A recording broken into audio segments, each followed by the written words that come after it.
feebar bu garaaw moo nekk ci réew africain yu bari France da doon rendre hommage combattant africain ci semaine bii nii inondation yu garaaw te métti moo amoon Tchad ay magistrat yu ñu yóbbu armée moo am ci réew bii nii lan la Afrique jëlee ci Jeux olympiques yu amoon Paris na ngeen def j'espère que yéen a ngi ci jàmm bienvenue dans l'Afrique débriefing qui soulève et commente les actualités indispensables hebdomadaires du continent africain.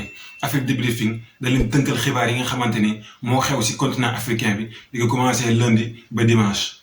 Le 13 août 2024, le Centre de contrôle et de prévention des maladies CDC Afrique a déclaré la variole du singe ou Mpox urgence sanitaire publique de sécurité continentale. L'Organisation mondiale de la santé a suivi le pas le lendemain. L'alerte permet de mobiliser des moyens et de mieux coordonner la réponse à cette épidémie partie de la République démocratique du Congo. Selon l'Institut Pasteur, la Mpox, également appelée variole du singe, est une maladie initialement présente chez l'animal, notamment chez des rongeurs en Afrique. Le virus Mpox a été signalé au moins dans 16 pays africains. feebar bi ñuy wax Mpox dafa ñëwaat ak doole ci réew africain yi bu ngi tàmbalee fële sa RDC. feebar bi nag bokk na ci ni muy wane woo bu ñu sukkandikoo ci Institut Pasteur yaram bu tàng coono wala der bu am ay góom. gisee ko am bul laal bul jege ndax mën nga amee ci contact direct ak koo xamante ni am na ko.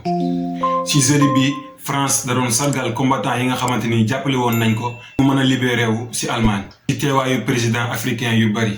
ci fàttali tirailleurs sénégalais yooyu ñu bëri bañ leen doon jël ci force lañ leen jëlee woon seen réew yóbbu leen ngir ñu xeexal France. waaye tontu bi nga xamante ni état Sénégal tontu na ko France mooy ñun soxla nañ lu ëpp hommage ñun reconnaissance lañ soxla ba tax na premier ministre sénégalais Ousmane Sonko créé na benn comité vendredi ngir gën a mën a commémorer 80e anniversaire du massacre de Thiaroye.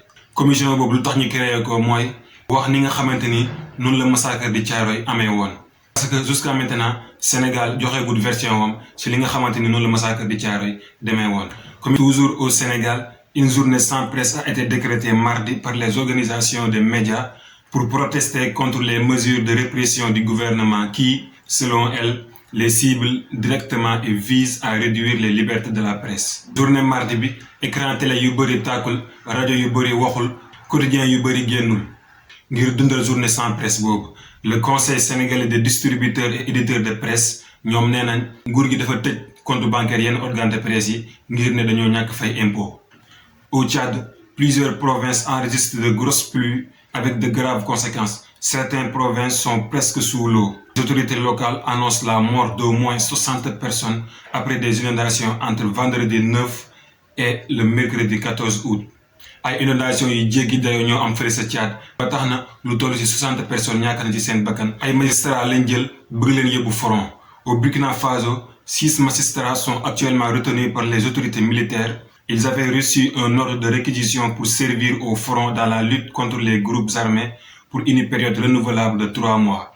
Une ordonnance du tribunal administratif de Bobo-Dioulasso mentionne que ces ordres de réquisition sont illégaux et portent atteinte aux libertés fondamentales des magistrats. Le tribunal exige la levée de ces ordres perçus par beaucoup comme une punition déguisée. Burkina Faso ay magistrats lañ jël yóbbu leen front ngir ñu jàppale armée bi ci xeex bi nga xamante ni ñu ngi koy xeex contre les djihadistes.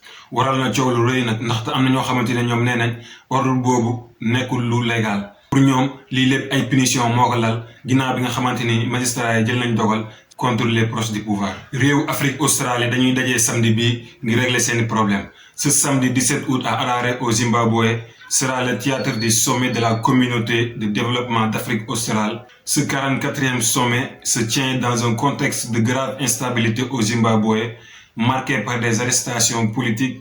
En parallèle, les dirigeants doivent faire face à une crise humanitaire majeure. La sécheresse sévère provoquée par El Niño a affecté plus de 60 millions de personnes selon l'ONU. Campagne électorale bi commencé na ci jeudi bi fële nga xamante ni mooy di Algérie. ñi nga xamante ni ñooy xëccee nguur gi nag bokk na ci Abdelmadjid Tebboune moom mi nga xamante ni dafa bëgg 2e mandat ak ki nga xamante ni mooy Abdel Ali ak Youssouf. Gouvernement rwandais bi dafa signé benn protocole mercredi ak benn entreprise américaine ngir mu tabaxal ko ay réacteurs nucléaires yu ndaw. Ces technologies pourraient changer le paysage énergétique du Rwanda en offrant une source d'énergie propre et durable. lan la Afrique jëlee ci Jeux olympiques bu amoon Paris. Afrique yónnee woon lu toll ci 1000 sportifs 54 délégations. am na 39 médailles 13 en or, 12 en argent et 14 en bronze. moo ëpp tuuti li nga xamante ni moom lañ jëlee woon Japon. ki nekk si kaw nag moom mooy réew bi nga xamante ni mooy Kenya. am na 11 médailles dont 4 en or.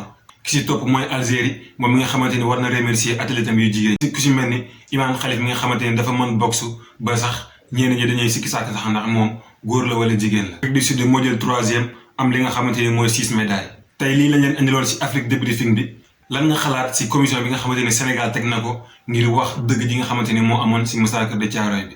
joxeel xalaat si commentaire yi n'oubliez pas de donner votre avis dans les commentaires, likez, abonnez et partagez. À la prochaine. Peace.